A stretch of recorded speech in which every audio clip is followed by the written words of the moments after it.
अब आपको सीधे लिए चलते हैं पंचकुला, जहां सशक्त पंचायत सम्मेलन कार्यक्रम आयोजित किया गया है और इस कार्यक्रम में सीएम नायब सिंह सैनी संबोधित कर रहे हैं। पंचकुला के हमारे मेयर निर्वाचित हुए, एक तरफा वोट पंचकुला निवासियों ने इनको दिया है। ऐसे हमारे नवनियुक्त मेयर श्यामलाल बंसल जी, हमारे जिला के अध्यक्ष अजय मित्तल जी, हमारे ओम प्रकाश देवीनगर जी, अरविंद शर्मा जी हमारे कैबिनेट मंत्री, और हमारे विकास एवं पंचायत विभाग के ACS additional chief secretary Vijendra Kumar ji, हमारे सीपीएस सीएम अरुण गुप्ता जी और सभी अधिकारीगण और उपस्थित हमारे पंचायतों के सभी प्रतिनिधिगण, हमारे जिला परिषद के चेयरमैन और सदस्यगण, ब्लॉक समिति के हमारे चेयरमैनगण और उपस्थित हमारी ग्राम पंचायतों के प्रथम व्यक्ति जिनके ऊपर गांव के विकास की बड़ी जिम्मेवारी है, मैं आप सबका आज इस राज्य स्तरीय सशक्त पंचायत समारोह में अभिनंदन भी करता हूं, आप सबका स्वागत भी करता हूं और आप सबको दोनों हाथ जोड़ करके राम राम भी करता हूं। मैं बधाई देना चाहूंगा हमारी फतेहाबाद की जो जांडली कला की सरपंच है श्रीमती शीला देवी जी, चरखी दादरी जिंजर की हमारी सरपंच संतोष जी, और अंबाला की हमारी अन्नू बाला जी। महिलाओं ने मैदान मारा भाई, ये बाप के सामने। सरपंच पति कौन कौन बैठे, हाथ खड़ा करियो है।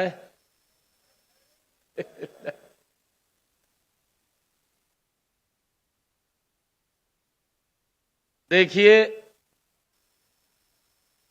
गांव की समस्याओं का निराकरण करना ये हमारी सबकी जिम्मेवारी है।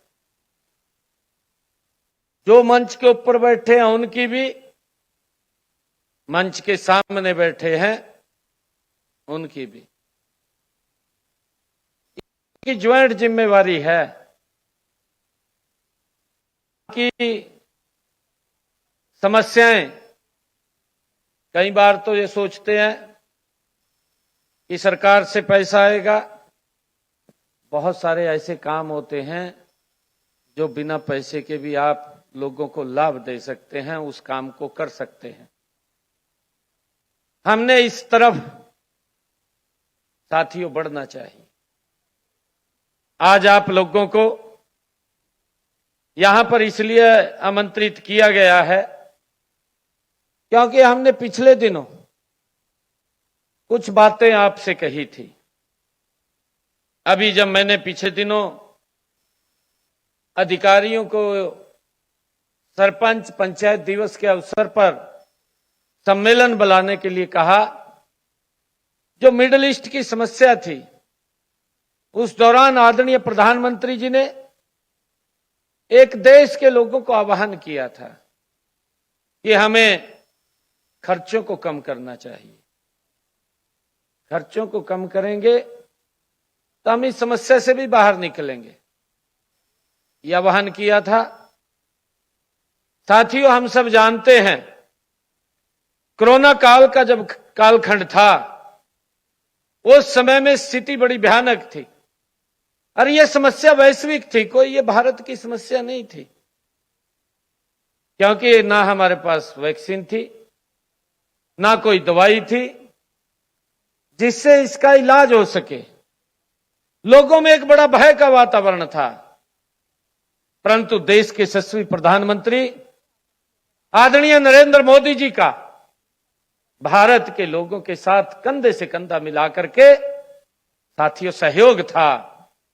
मुझे खुशी है कि आदरणीय प्रधानमंत्री जी के नेतृत्व में उस वैश्विक बीमारी से भारत को बाहर निकालने का काम सुरक्षित तरीके से आदरणीय नरेंद्र मोदी जी ने किया है। और साथियों, भारत को ही नहीं, हमें इस बात को समझना चाहिए, भारत को ही नहीं, हमारे वैज्ञानिकों ने भारत के वैक्सीन बना करके दी और बहुत सारे देशों को फ्री में वैक्सीन भेजने का काम आदरणीय नरेंद्र मोदी जी ने किया। उनको भी उस बीमारी से बचाने का काम नरेंद्र मोदी जी ने किया है। साथियों, हम सब की बड़ी जिम्मेवारी है। मैं आप लोगों से आज यही आग्रह करने के लिए आया हूं। हमारे कई लोगों ने, सरपंचगणों ने कुछ समस्याएं रखी हैं। मैं वो समस्याएं देख रहा था और उसके बारे में बताया जा रहा था। समस्याओं के बारे में एक बात हमारे सरपंच साहब ने की है कि बिना पर्ची बिना खर्ची के रोजगार मिला है। साथियों, ये कुरीति थी, आप लोग भी जानते हैं, हमारा युवा भी जानता है। हमारे युवाओं के मां बाप भी इस बात से भलीभांति परिचित थे कि बिना किसी सिफारिश के बच्चे को नौकरी नहीं मिलती। ये नरेंद्र मोदी जी के नेतृत्व में ये हरियाणा के अंदर वातावरण बदलने का काम किया है कि आज बिना पर्ची बिना खर्ची के हरियाणा सरकार में साथियों नौकरी लग रही है। और मुझे खुशी है, अभी 3 रोज पहले एक रिजल्ट निकला है। उस रिजल्ट के अंदर भी हरियाणा प्रदेश के 3007 बच्चे सेलेक्ट हुए हैं, किसी का कोई 5 पैसा नहीं लगा। साथियों, दूसरी भर्ती के ऊपर काम चल रहा है, हमारे युवाओं का पीएमटी चल रहा है। आने वाले समय के अंदर 5600 बच्चे और हमारी बेटियां हरियाणा पुलिस के अंदर वो शामिल होंगी। और साथियों, इसी प्रकार से 8500 बच्चों का टेस्ट हुआ है, उनका भी जल्दी रिजल्ट आएगा। वो भी धीरे धीरे करके जब रिजल्ट आता है तो हरियाणा सरकार के इस बेड़े में हमारे युवा बिना पर्ची बिना खर्ची के शामिल होते हैं। एक विश्वास, गांव हो, शहर हो, मेरा पंचायत का वार्ड हो या मेरा नगर पालिका नगर निगम का वार्ड हो, हर स्थान के ऊपर साथियों इस बात का विश्वास बड़ा है, प्रागड़ हुआ है कि इस सरकार में बिना पर्ची बिना खर्ची के आज हरियाणा में युवाओं को नौकरी लग रही है। साथियों, ये बड़ा विश्वास ये नरेंद्र मोदी जी के नेतृत्व में साथियों बंधा है। मुझे खुशी है, आदरणीय प्रधानमंत्री जी के 12 वर्ष साथियों गौरवशाली पूरे किए हैं। आप देख भी रहे हैं, 12 वर्षों के अंदर साथियों देश गति से आगे बढ़ा है। अगर हम 55 साल का शासन देखें, एक तरफ आजादी के बाद साथियों देश के ऊपर सरकार का शासन रहा है और 55 साल तक जो शासन हुआ है, ये 11 वर्षों का अगर शासन देखेंगे 5 गुना ज्यादा काम नरेंद्र मोदी जी ने साथियों इन 12 वर्षों के अंदर किया है। साथियों, आज देश का हर व्यक्ति, हर नागरिक इस बात की चर्चा कर रहा है। मेरे साथियों ने नशे की बात भी करी है। मैं आज आप लोगों से ये कुछ विषयों के ऊपर बात करने के लिए आया हूं। साथियों, मैंने पिछले दिनों आप लोगों के बीच में कहा था, मैंने ये कहा था कि हमारा गांव, क्योंकि हम गांव के प्रथम व्यक्ति हैं, आप गांव के सम्मानित व्यक्ति हैं। और मैंने आपसे जब चर्चा किया, मैंने कहा कि हमारा मंच के ऊपर जो लोग बैठे हैं और मंच के सामने जो लोग बैठे हैं, हमारी ज्वाइंट जिम्मेवारी है कि हम मिलकर के गांव को अपने विकसित बनाने का काम करें। साथियों, जो नशे की बात की गई है, किसी भी बैड एलिमेंट्स को साथियों ये अधिकार नहीं है कि हमारे बच्चों के साथ वो खिलवाड़ कर सके या उनको नशे में धकेल सके। साथियों, हमारी सरकार ये मजबूती से काम कर रही है। मुझे आप लोगों का सहयोग चाहिए, मुझे हरियाणा प्रदेश के सरपंचों का सहयोग चाहिए। साथियों, मैं आपको विश्वास दिलाता हूं, नशे के कारोबार में शामिल कितना बड़ा व्यक्ति होगा, कितनी ऊंची पहुंच होगी, साथियों मट्टी में मिलाने का काम ये हरियाणा सरकार करेगी, आपके सहयोग से करेगी। किसी को साथियों बख्शेंगे नहीं। यह हमारी सरकार का देह है कि हमने नशे को समाप्त करना है। और साथियों, मैं ये भी कहना चाहता हूं, मुझे आपके सहयोग की इसलिए आवश्यकता है कि हमने ये भी कहा है, हमने एक मानस पोर्टल खोला है। मानस पोर्टल के ऊपर व्यक्ति अगर जानकारी देगा, उसके नाम की चर्चा कहीं नहीं होगी, किसने जानकारी दी है, किसने नहीं दी, परंतु जो नशे के कारोबार में शामिल है उसके खिलाफ सख्त कार्रवाई करने का काम हमारी पुलिस करती है। और साथियों, हमने कहा भी, हमने नॉर्म तय किए हैं कि अगर कहीं पुलिस की मिलीभगत होती है, उसका भी नाम चुपकी से बता दीजिए।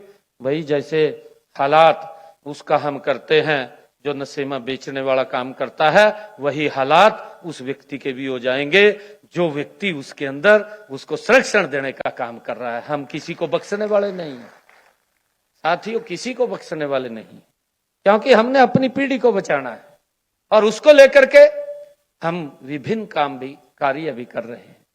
चाहे हम मैराथन की बात हो, चाहे साथियों हम साइक्लोथॉन की बात करते हैं। हमने समय समय के ऊपर बच्चों को एंगेज करने का काम किया है। हमारे कुछ सरपंचगण जब मैं सिरसा के अंदर मैराथन साइक्लोथॉन के अंदर गया था, तो वहां के सरपंच मंच के ऊपर बैठे थे। कुछ सरपंच हैं जो मंच पर बैठे थे, आप बैठे थे।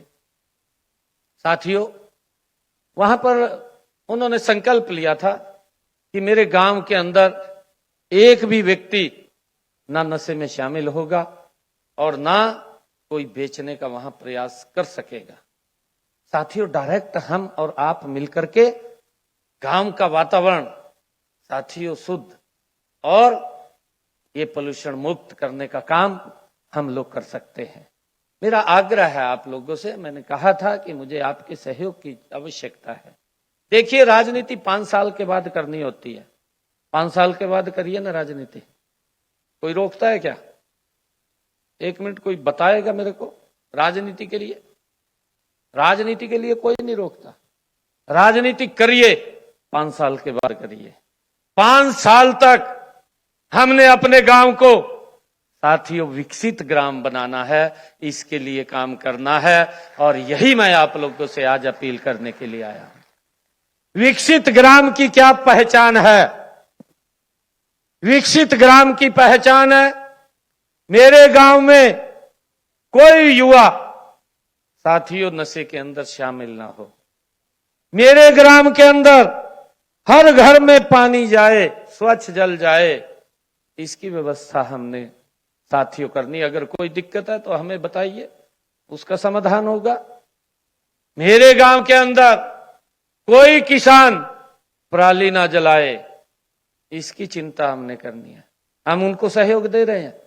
मैं बताना चाहता हूं, पराली ना जलाने के लिए हरियाणा प्रदेश के अंदर हमारी सरकार ने किसानों को 1,20,000 बेलर देने का काम, आपने उस आवाज को उठाया कि नहीं, हमें अधिकार कम से कम 20 लाख रुपए तक का मिलना चाहिए। ये बात आपने कही, परंतु हमने आपकी ही बात के ऊपर उसको स्वीकार किया। हमने 21 लाख रुपए किया। मैं कहा ये तो 20 कह रहे, आप 21 करो। मैं कहा हमने 21 किया, क्योंकि ये जो विकास का पैसा आपके गांव में खर्च हो रहा है, ये आपकी जिम्मेवारी है साथियों। हम जो पैसा यहां से पहुंचाते हैं, वो जिम्मेवारी आपकी है कि उस गांव के अंदर वो ठीक प्रकार से खर्च हो और गांव के लोगों को लाभ मिले। और साथियों, हमने जब उस समय मैंने बुलाया था आप सब लोगों को, पंचों सरपंचों को, ग्राम पंचायत के कार्यों के लिए या किसी कोर्ट के अंदर केस की पैरवाई करने के लिए आपको कहीं जाना पड़ता है, तो हमने कहा था कि आपको एक SCS अधिकारी के निमित्त साथियों उसके बराबर आपको TADA वो दिया जाएगा। ये भी हमने बात कही थी और उसका भी लाभ आप लोगों तक पहुंच रहा है। और साथियों इसी प्रकार हमने पंचायतों को आर्थिक रूप से मजबूत और सशक्त करने के लिए स्टैंप ड्यूटी का शेयर, चाहे बिजली की खपत पर लगने वाला साथियों 2% का बिजली दर सीधे पंचायत के खाते में डालने की व्यवस्था हमने की है साथियों, ताकि हमारी पंचायतें वो सशक्त और मजबूत हों। और साथियों मैं आप लोगों से कहना चाहूंगा, आदरणीय प्रधानमंत्री जी ने अभी पिछले दिनों एक घोषणा की थी कि ऐसे परिवार जिन परिवारों के इनकम 1,80,000 रुपए है, ऐसे परिवारों की छतों के ऊपर हम 2 किलोवाट का सोलर पैनल लगाएंगे। साथियों किस किस के यहां लगे गांव में?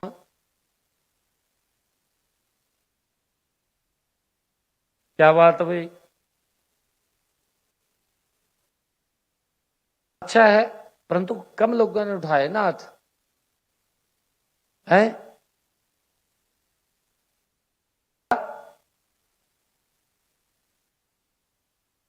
तो सोलर नहीं लगवा रहा, तभी गजब का आदमी आ सरपंच साहब, तने तो जमी गजब कर दिया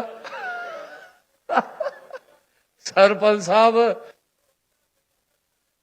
अरे सरपंच साहब मैं कुछ और कह रहा था, कुछ और समझ गया, कनेक्शन कहीं और लग गया तेरा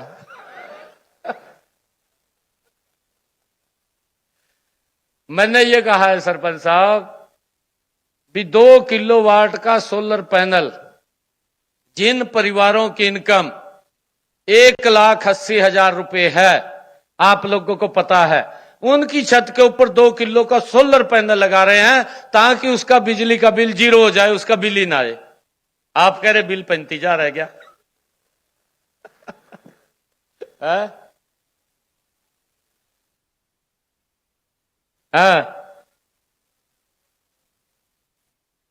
हाँ वो बात अलग है, वो ठीक है बात आपकी, वो ठीक है बात, परंतु ऐसे परिवार जरूर गांव के अंदर आपके होंगे जिनकी इनकम कम है। इसीलिए ग्राम पंचायत के अंदर आप लोग उसको जरूर वेरीफाई करिए, ग्राम सभा के अंदर। साथियों मैं आप लोगों को कहना चाहता हूं, हमने 100 गज के प्लाट दिए, हम प्रधानमंत्री आवास योजना के तहत मकान का पैसा दे रहे हैं। सर मैं आप लोगों से एक बात कहना चाहता हूं कि एक इतना बड़ा पुण्य का काम है कि आप लोग उसके अंदर सहयोग करिए। अगर किसी आपके पंचायत में कोई ऐसा व्यक्ति है जिसके पास रहने के लिए घर नहीं है, आप बताइए ना, उसका घर बन जाएगा।